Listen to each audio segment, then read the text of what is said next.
Patay ang isang lalaki matapos pagbabarilin habang naglalaba sa tapat ng bahay. Ang suspect, tatay ng inabuso umano niyang menor de edad. Nakatutok si John Consulta. Exclusive. Habang nagkakagulo dahil sa putok ng baril sa Tondo, Maynila, naglakad papalayo na parang walang nangyari ang suspect na bumaril sa isang 57 anyos na lalaki.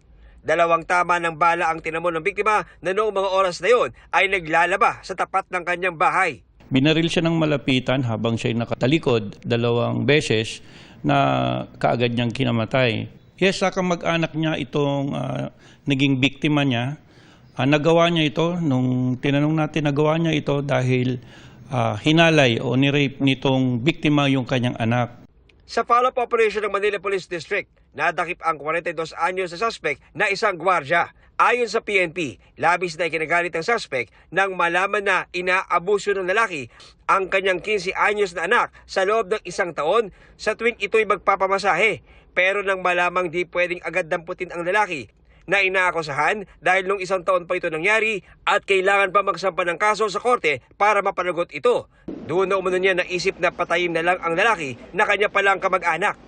Nang aming tanungin ng suspect kung meron siyang pagsisisi. Wala naman po, sir. Kasi sa tingin ko tama na naman po para sa akin. Hinalay niya po yung anak ko ng mabang panahon. Masakit po kasi siyempre lolo siya tapos apo niya na po yung anak ko.